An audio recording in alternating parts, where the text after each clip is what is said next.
It's January 5th here in Seoul, and I'm Kim Dami. We begin with these stories making the headlines at this hour, starting with apparent arms deals between Russia and North Korea. Pyongyang sent several dozen ballistic missiles and ballistic missile launchers to Russia, according to U.S. officials. And Russian forces apparently launched at least one of the North Korean missiles against Ukraine last Saturday. The United Nations has presented a slow, grim global economic forecast, pointing to geopolitical tensions, sluggish trade, and climate disasters. Based on the World Economic Situation and Prospects report, global growth will slow to 2.4% this year from 2.7% in 2023. The Islamic State group has claimed responsibility for the deadly bombing in Iran. Two bombers who ISIS said were brothers detonated explosive vests as people gathered to mark the anniversary of the death of Iranian commander Qasem Soleimani, killed by the U.S. back in 2020. Washington says Pyongyang recently supplied several dozen ballistic missiles to Moscow, which Russia apparently used against Ukraine. The U.S. ambassador to the UN said she'll raise the issue with the UN Security Council. Our Lee Seung-jae leads our coverage this morning.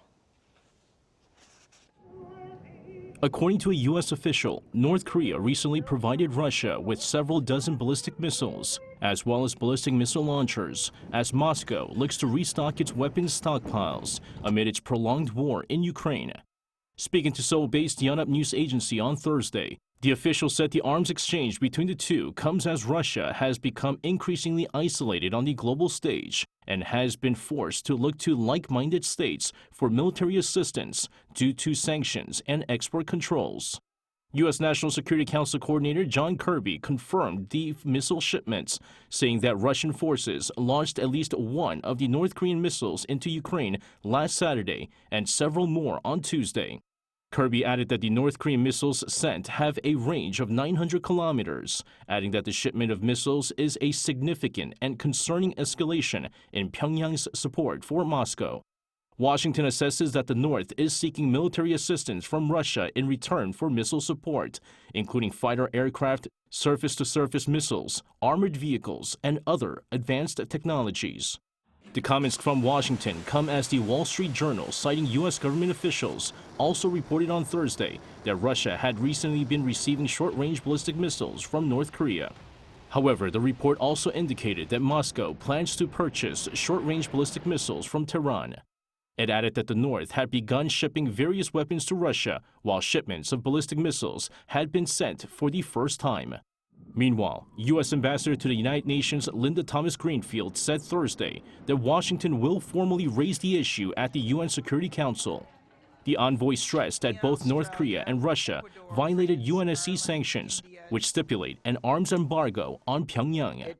She says the issue will be raised next Wednesday when the UNSC holds a meeting on Ukraine. Lee Seung-jae, Arirang News.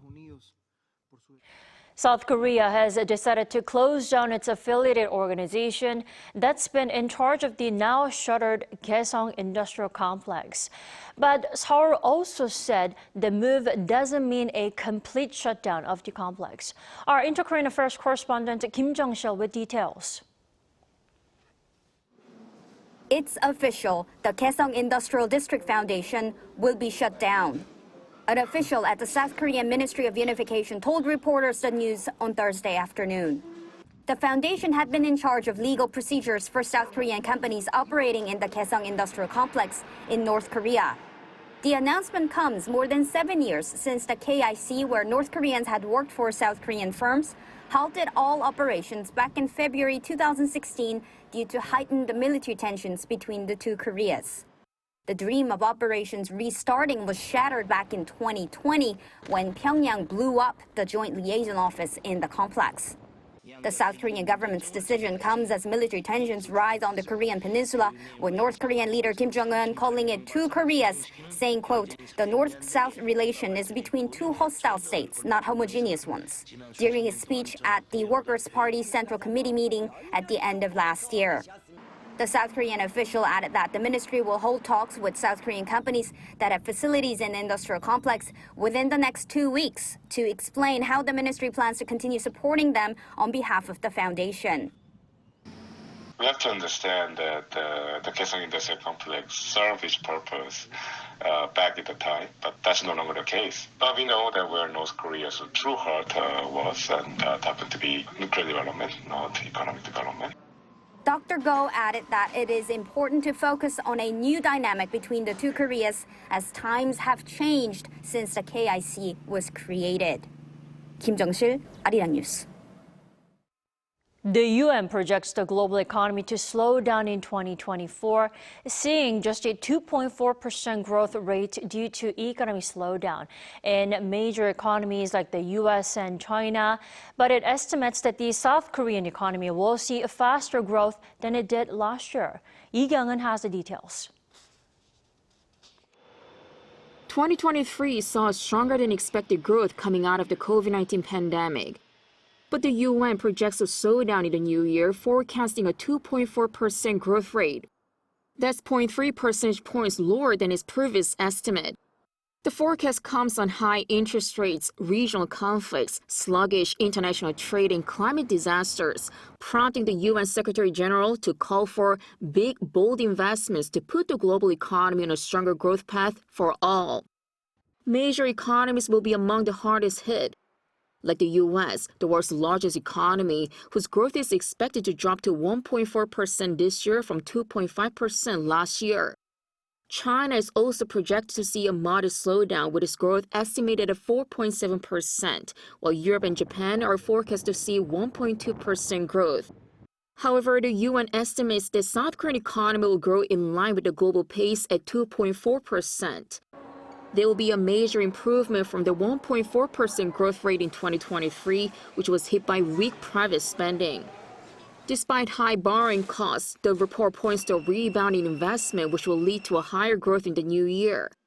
That is in line with South Korean government's predictions, with recovering exports to be another contributor. Lee Kyung-eun, Arirang News. President Yoon on Thursday received the first government policy report of the new year. Now, this time having invited ordinary citizens to make sure their voices are better heard. There, he also promised bold regulatory reform. Our presidential office correspondent Oh Soo-young reports. President Yoon has pledged bold and decisive regulatory reform and active sales diplomacy this year to prop up the South Korean economy. This came during the president's revamped New Year government briefing, where he invited members of the public for the first time for a broader policy discussion as part of his aim to heed the voices of the people.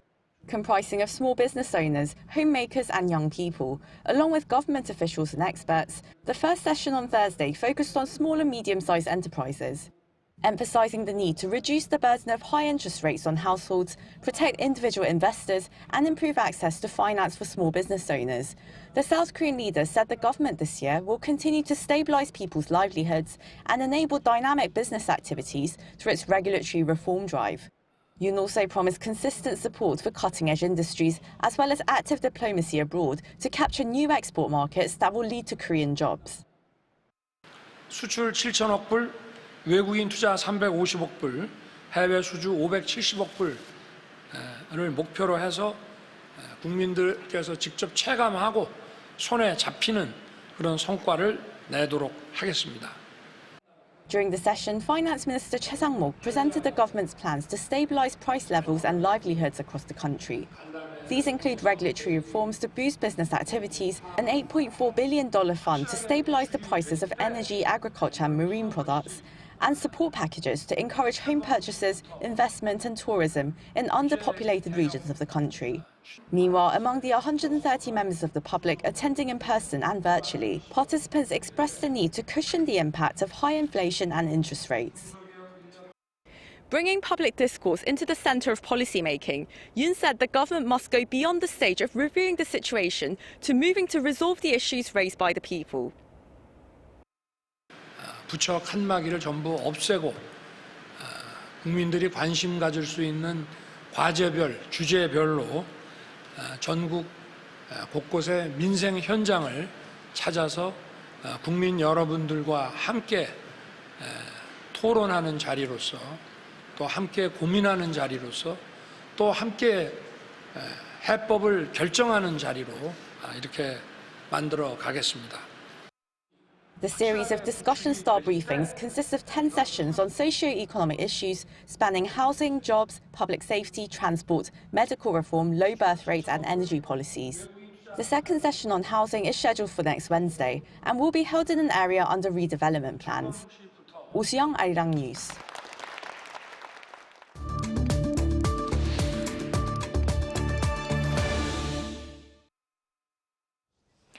2023 was more than a success for K-pop. A record-high album sales, K-pop stars sweeping global music charts, and brand new girl groups. Will 2024 be another hit? We're joined by Bernie Cho this morning. Welcome to the program and Happy New Year. Happy New Year to you, too. Bernie, I'd like to touch upon how much K-pop has achieved last year.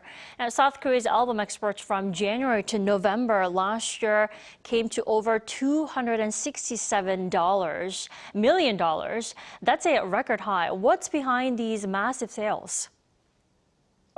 Just two words, CDs, or actually two letters, CDs. Physical album sales is what really drove exports. And if we break down the numbers, I mean, we're talking about 20.3% year-on-year growth. I don't care what format is, that is phenomenal. To do double digits, let alone 20% plus, is absolutely amazing. And if we break down the numbers a little bit deeper and dive further, we look at the top three markets. Japan has historically, traditionally always been number one. But what was a real surprise was the number two export market now for K-pop albums is the U.S. In fact, we saw a 67.3% year-on-year growth in the U.S. market. And the number three was China, which unfortunately we saw a 51.1% decrease. If we look at who was driving most of the sales, it was the usual suspects. It was BTS, but the solo efforts, Jimin and Jungkook absolutely crushed it on the Billboard charts. And we saw other high label mates such as TXT and New Jeans also crush it on the Billboard charts, particularly in the US. And JYP Stray Kids had a phenomenal year. And so when we looked at the first half of the best-selling CDs in the U.S. for the first half of 2023, 9 out of the top 10 best-selling CDs in the United States were K-pop albums. Taylor Swift, who was the person, not just entertainer or artist, but person of the year for Time Magazine, he was the only U.S. artist among the top 10 best-selling CDs here in the U.S. Wow, those are some impressive figures from coming out of K-pop. Now, what's also noticeable about K-pop scene last year is that K-pop groups from medium-sized entertainment agencies like 50/50, I have to mention, they proved themselves just as talented and popular as the ones from the three major agencies like SM and JYP. Is this something we'll see more this year? What do you think? It's hard to say, but I think, unfortunately, no. I think 50/50 could have, should have been a feel-good Cinderella story, but it ended the year, ended up being a very complex, convoluted, just frankly, Cruella case study on how to torpedo a smash hit. And so I think that the 50/50 Cupid success was, unfortunately, a bit of an anomaly. But that being said, I do think that we will start seeing success from beyond boy bands and beyond girl bands from the Fab Four. HYBE, JYP, SM, and YG. I think we'll likely start seeing some of the spin-off agencies from some of these artists who've decided to go solo and independent. Namely, Jennie from Blackpink has decided to set up her own shop, and from EXO, Baekhyun has also decided to set up his own solo agency with some of his fellow artists. So I think if we do see more chart success from different companies, I think we'll see some familiar faces under new circumstances. Right, I'm sure for many K-pop fans, including myself, the more the merrier. Oh, for sure, yeah. But I cannot but point out the absence of our beloved K-pop boy group, BTS, Bernie. All 7 members are now doing their military service. Is their absence going to be a big blow to the K-pop industry? What do you think? A few years ago, and honestly, it feels like it was just yesterday, when there was a raging debate as to whether BTS was going to go or not go to the army. It turns out they had to go, and the word hiatus got rid of quotation marks. They are on hiatus. But although there were a lot of doubters saying that, by BTS going to the military and going to the army, that not just the company or the band, but the industry would see a hiccup or a slide, It turns out the market just kept getting bigger and arguably better. We started seeing the BTS solo efforts actually start becoming the best-selling solo projects and solo albums, and by default, they became the best-selling solo artists for, while they were supposedly on time off. And, it's hard to believe, but one of the first members to go into the military, BTS's Jin, is actually coming out and coming back in June. And he's already announced that as soon as he gets out, he's going to drop a new album. And so, although it might feel like all of them are going to be in the military, the reality is that as soon as the remaining members step in, next thing you know, in just a blink and in just the bat of the eye, members are going to start coming out. Definitely. Before I let you go, Bernie, is there a trend or style in K-pop that we should be following this year, particularly? Well, I think because of limited time, I'm going to just focus on two big trends that I see for 2024. Number one is non-Korean K-pop. A lot of the efforts that we started seeing late in the year is going to start going on stage and going global. Number one is the girl band project from JYP and Republic Records. Vita is going to debut any day now. And again, most of the members are non-Korean. Hive and Geffen Records, their new girl band, Vis-a-Vis, also through an audition show called Cat's, that band of Cat's Eye is also going to debut in 2024. And SM Entertainment and Moon and Back in the UK are going to be putting together an audition show looking for a new boy band. So this idea of non-Korean K-pop trained boy bands and girl bands are something to look forward to in 2024. And last but not least, even though everyone knows it's going to be the year of the dragon, I really believe it's going to be really year of the G-Dragon because many people have been waiting for his comeback. He's already announced that he's going to be coming out with new music. And, whatever G-Dragon does, whether it's in music, whether it's in fashion, whether it's in art, whether it's in design, it's always going to be a hit. And so I think for a lot of people in the industry, not just in Korea, not just in Asia, worldwide, are really looking forward to see what G-Dragon is going to drop in 2024. Right, so a lot to come to keep ourselves entertained for the year. All right, Bernie, thanks so much for joining us this morning and enjoy your afternoon there. Thank you. Have a good day.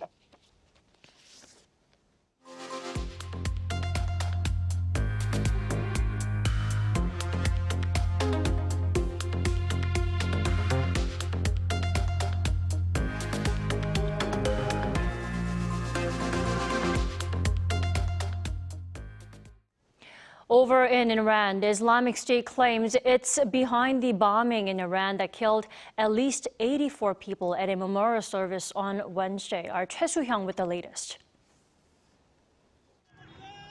The Islamic State group has claimed the responsibility for the bombings at the memorial service for Iranian General Qasem Soleimani on Wednesday in Kerman that killed at least 84 people and injured 284. According to the Reuters, IS stated on Thursday via Telegram about the terror attack. On Thursday, Iran's IRNA news agency reported that 2 IS members wearing explosive vests carried out the attack. United States National Security Council spokesperson John Kirby also commented on the attack. We have seen the public credit now that ISIS-K has taken for the attack in Iran. We're certainly in no position to doubt that claim by ISIS-K. Islamic State is an extremist Sunni Islam group and is hostile to Iran because it considers Shia Islam as heresy and Iran is considered as a leader of Shia Islam. Iran designates IS as an extremist terrorist organization, though it also supports some other Sunni groups such as Hamas. The United Nations Security Council strongly condemned the bombing in Iran and emphasized the perpetrators and the forces behind the attack must be held accountable. The Security Council urged all UN members to actively cooperate with the Iranian government. Choi Soo-hyung, Arirang News. With 179 people still unaccounted for after the massive 7.6 magnitude earthquake in Japan's Ishikawa prefecture on New Year's Day, the so-called golden time of 72 hours passed on Thursday. According to local public broadcaster NHK, 84 deaths have been confirmed as of Thursday, while authorities say some 400 people were injured. Japan considers 72 hours to be a golden time for earthquake survival.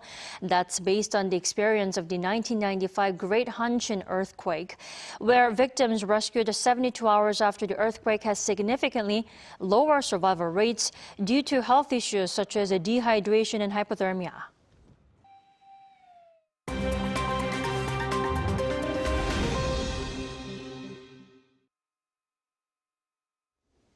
Good morning. I'm Kim Si-young, and now we turn off to stories from around the world. We begin today with the release of court documents related to convicted sex offender Jeffrey Epstein on Wednesday, which name many prominent figures, including former US President Bill Clinton and Britain's Prince Andrew. 40 documents made up of some 900 pages from a 2015 lawsuit filed against an associate of Epstein, Ghislaine Maxwell, were released on the order of New York Judge Loretta Preska. However, no major new allegations about Epstein nor revelations about his associates were unveiled. Pop star Michael Jackson and magician David Copperfield were also named in the papers, albeit without any allegations of wrongdoing. Jeffrey Epstein was found guilty of soliciting prostitution from a minor in 2009. He took his own life in 2019 while awaiting trial on sex trafficking charges in a high-profile sexual abuse and trafficking case involving many public figures. Now, Myanmar's ruling military junta on Thursday pardoned almost 10,000 prisoners to mark the 76th anniversary of independence from British rule. According to state-run media, the chairman of the State Administration Council and the head of Myanmar's ruling military junta, Senior General Min Aung Hlaing, pardoned 9,652 prisoners.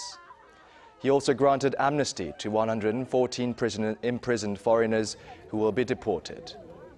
However, former pro-democracy leader Aung San Suu Kyi, who is currently serving a 27-year sentence, was not among those released. Human Rights Group Assistance Association for Political Prisoners say 25,730 people have been imprisoned in Myanmar since the coup d'etat in February 2021, with 19,930 still in detention as of Wednesday. Now moving over to Russia, the country's capital Moscow had its lowest temperature in 74 years on Thursday. In some districts of the city, the temperature plunged to minus 27 degrees Celsius. That's the coldest since the minus 29 degrees recorded on January 3, 1950. According to the Russian Meteorological Office, an anticyclone pushed down this week's temperature to around 13 to 15 degrees Celsius, lower than the average for January. The severe cold spell is expected to last until after the Russian Orthodox Christian Christmas this Sunday. Now, in our final story, 13-year-old American gamer Willis Gibson has beaten the classic Nintendo version of the game Tetris, a game designed to be played endlessly by breaking it. On December 21st last year, Gibson reached what gamers call a kill screen on level 157, a point where the Tetris code glitches, leading the game to crash. Tetris CEO Maya Rogers stated that Gibson's victory is a monumental achievement and that the game was released on the original Nintendo Entertainment System in 1989.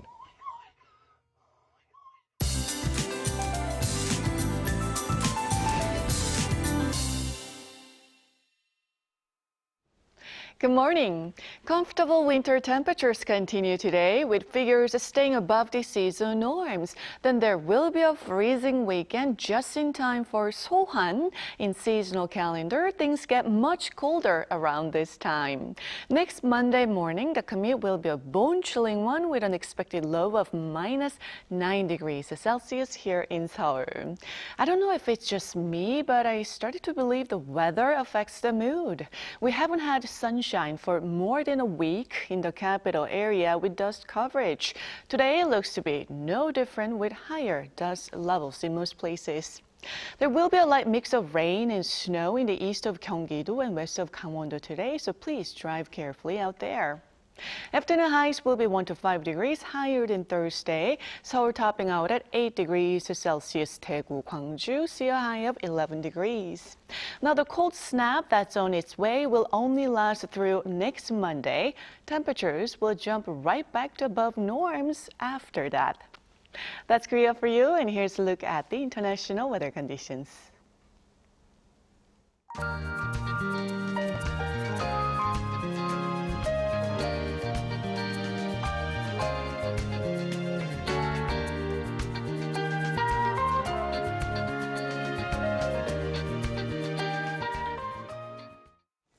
We thank you for watching New Day at Arirang. We'll be back next week for a Monday's edition at the same time, 9 a.m. Korea time.